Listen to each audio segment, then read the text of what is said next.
एक बार की बात है। एक गांव में रमेश और मोहन नाम के दो भाई रहते थे। बड़े भाई का नाम रमेश तथा छोटे भाई का नाम मोहन था। रमेश की शादी हो चुकी थी। उसकी पत्नी का नाम हेमा था। हेमा बहुत ही कुटिल स्वभाव की थी। वह हमेशा अपने पति से मोहन की बुराई करती रहती थी, लेकिन मोहन बहुत ही अच्छे स्वभाव का था।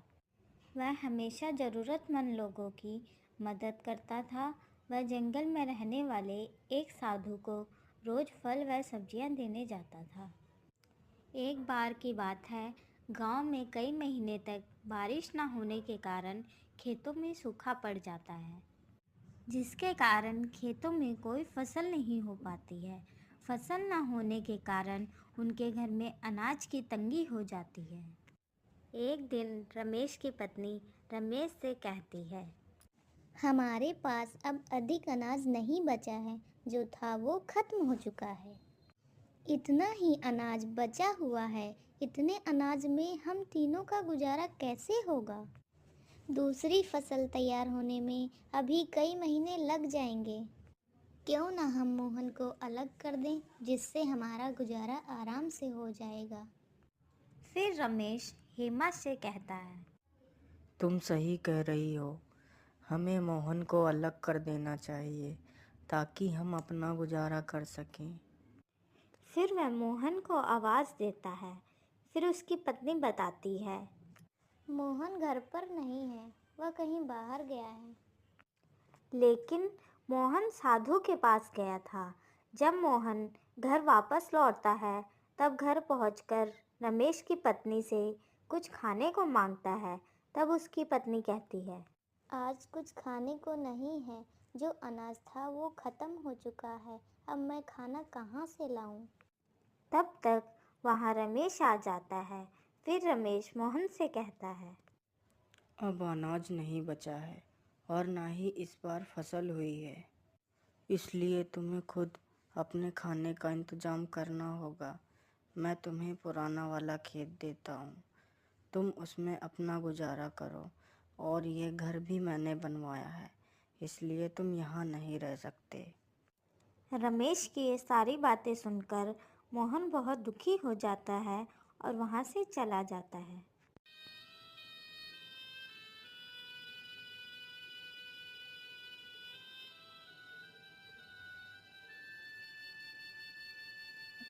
और साधु के पास पहुँचता है।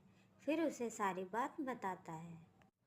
आज के बाद मैं आपके लिए कुछ नहीं ला पाऊँगा, क्योंकि मेरे पास खुद कुछ खाने को नहीं है और मुझे बहुत तेज़ भूख भी लगी है। मोहन की यह बात सुनकर साधु बोलता है, बेटा, तुम चिंता मत करो, मैं तुम्हारे लिए कुछ खाने को लाता हूँ।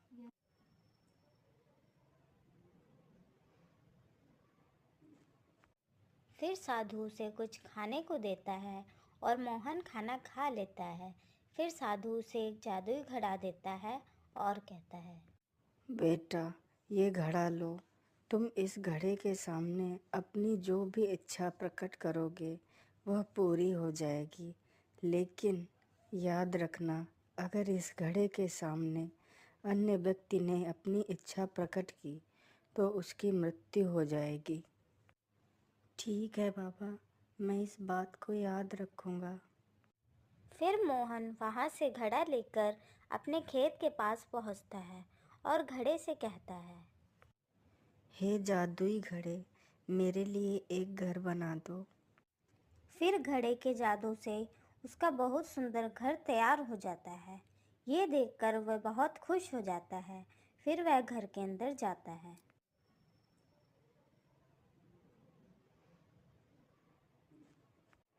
फिर रात को मोहन घड़े से कहता है, हे जादुई घड़े, मुझे बहुत तेज भूख लगी है, मुझे कुछ खाने को दे दो।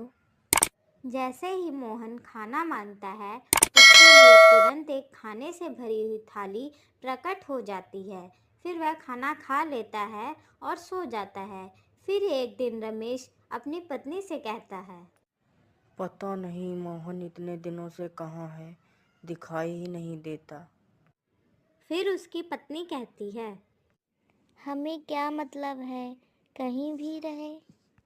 फिर एक दिन रमेश को गांव का एक व्यक्ति बताता है कि मोहन पुराने खेत में रहता है और उसने वहां एक बहुत अच्छा घर बनवा रखा है और वह बहुत अमीर हो गया है। यह सुनकर रमेश चौंक जाता है और वहां से चला जाता है। घर पहुंचकर अपनी पत्नी को सारी बात बताता है।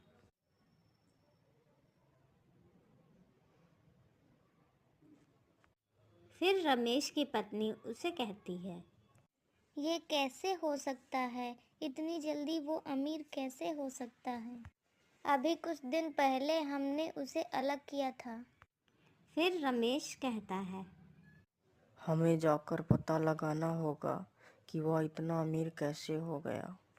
फिर वह दोनों रात को मोहन के घर में देखते हैं कि मोहन जादुई घड़े से खाने को मांगता है। फिर घड़े से खाने की थाली आ जाती है। यह देखकर रमेश सोचता है, अच्छा, तो ये इस घड़े से अमीर हुआ है। फिर मोहन खाना खाकर सो जाता है। फिर रमेश घड़े को चुरा कर ले जाता है और सुबह होते ही उस घड़े से कहता है, हे जादुई घड़े, मुझे बहुत सारा सोना दे दो। जैसे ही रमेश अपनी इच्छा घड़े के सामने प्रकट करता है, उसकी तुरंत मृत्यु हो जाती है। यह देखकर उसकी पत्नी जोर जोर से रोने लगती है और कहती है, हाय हाय, ये क्या हो गया आपको, हे भगवान, ये क्या कर दिया आपने। फिर वह दौड़कर मोहन के पास जाती है।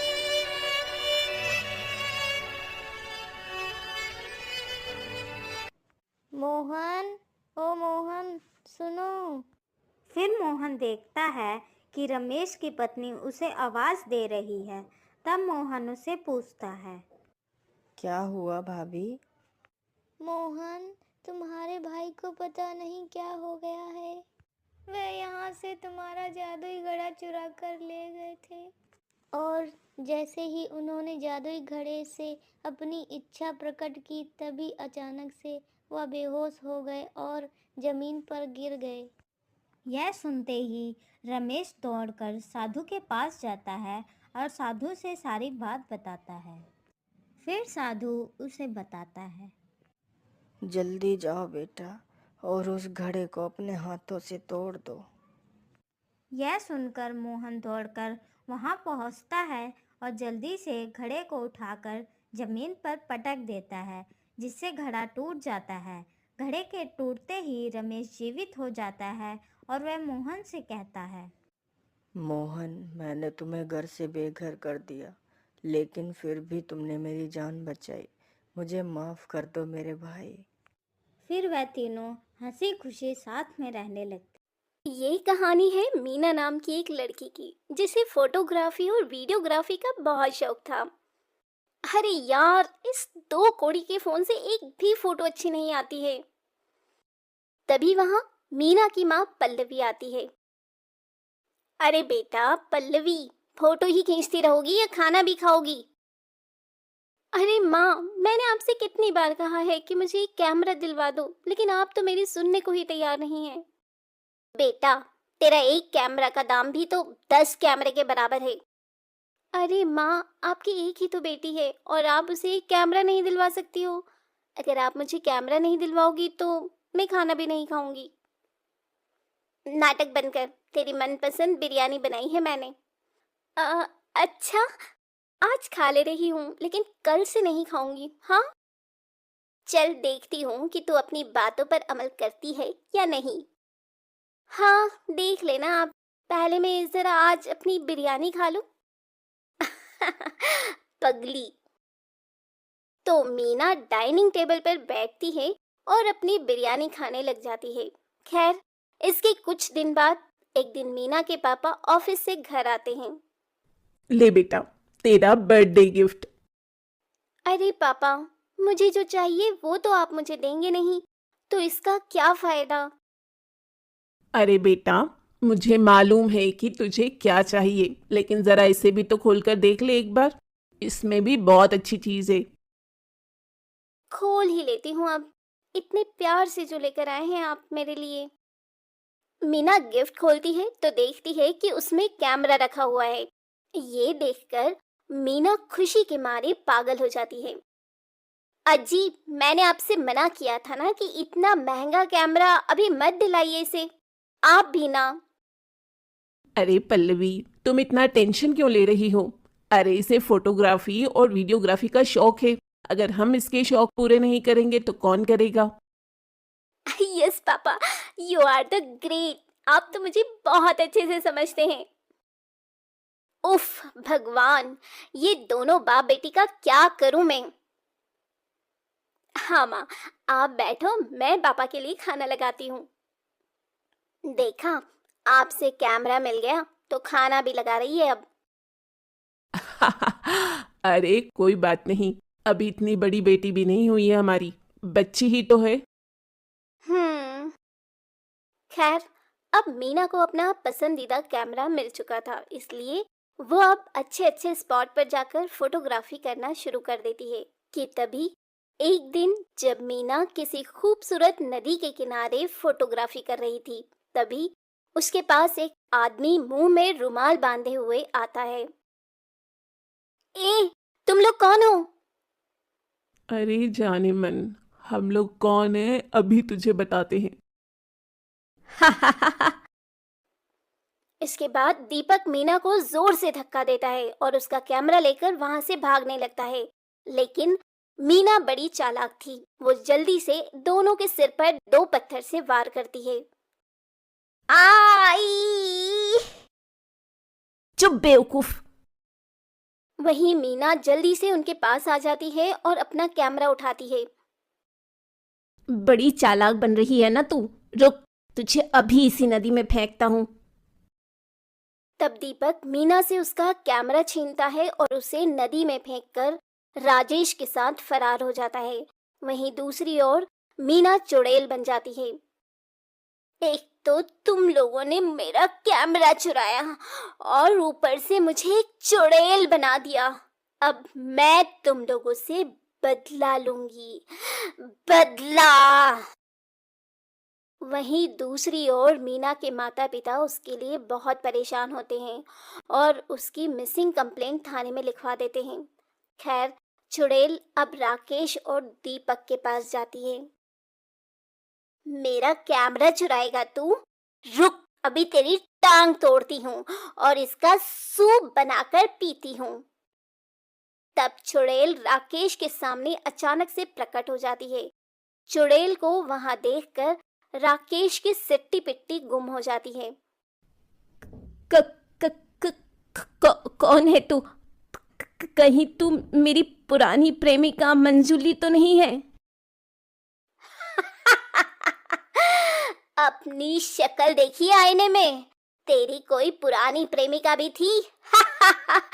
यकीन नहीं होता। अच्छा, तू मेरा ध्यान भटकाने की कोशिश मत कर, वरना।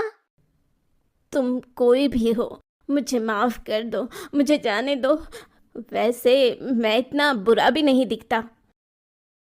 हाँ, तू बुरा नहीं दिखता, लेकिन जब तू मरेगा ना तो तू बहुत ही बुरा दिखेगा।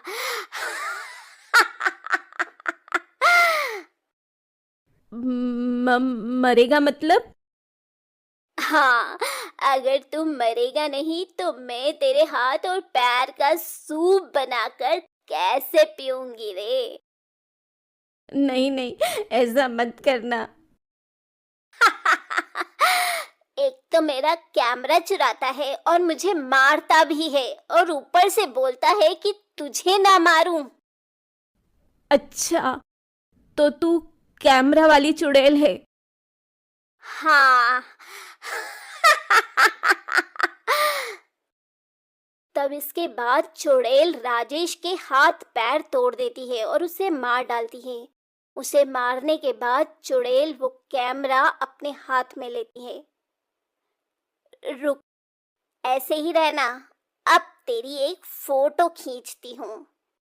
और चुड़ैल अपने कैमरे से राजेश की लाश की फोटो खींचती है और बहुत खुश होती है। अगर मैं ना मरती ना तो बहुत अच्छी फोटोग्राफर बन जाती।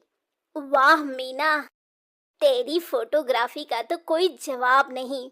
सोच रही हूँ अब से मैं बुरे लोगों को ऐसे ही मारूंगी और उनकी ऐसे ही तस्वीर लूंगी। इस काम में तो बड़ा मजा आने वाला है मीना। लेकिन दूसरा वाला आदमी कहाँ है? पहले तो उसे मारूंगी और सोच रही हूँ कि उसकी खोपड़ी का सूप बनाकर पीऊं। और चुड़ैल अब दीपक को ढूंढने लग जाती है। वहीं शाम को जब दीपक राजेश के पास आता है तो देखता है कि किसी ने राजेश को बहुत बुरी मौत मारा है। नहीं, कहीं ये काम उसी लड़की की आत्मा का तो नहीं है। मुझे भागना होगा यहाँ से। तभी वो वहां से भाग जाता है। वहीं दूसरी ओर चुड़ैल एक आदमी की दुकान के पास जाती है। दरअसल वो आदमी मोहल्ले में बासी मिठाइयाँ बेचता था। इस आदमी की वजह से मेरा बहुत बुरा वाला पेट खराब हो गया था। इसे तो मारना ही पड़ेगा।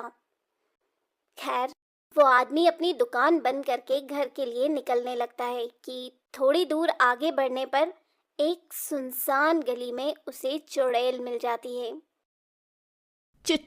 चुड़ैल? वो भी कैमरे वाली? आजकल चुड़ैलों के पास भी कैमरा होता है क्या? और क्या, हम लोग मॉडर्न जमाने के चुड़ैल हैं। हमारे पास सब कुछ होता है। अच्छी बात है, अच्छी बात है। लेकिन तुम्हें मुझसे क्या काम है? सुना है तू बासी मिठाइयाँ बेचता है जिससे लोगों की तबीयत खराब हो जाती है। नहीं नहीं, ये किसने बोला? ये सब गलत है। मैं तो कॉलोनी में सबसे ताजी मिठाइयाँ बेचता हूँ। तभी चुड़ैल अपनी शक्ति से उस आदमी की दुकान की मिठाइयाँ अपने हाथों में प्रकट करती है। अच्छा, तो ये ले, अपनी सारी मिठाई खा ले। अब वो आज मेरा पेट खराब है। मुझे पता था कि तू यही बोलेगा, लेकिन मैं तो तुझे ये मिठाई खिलाऊंगी। नहीं नहीं।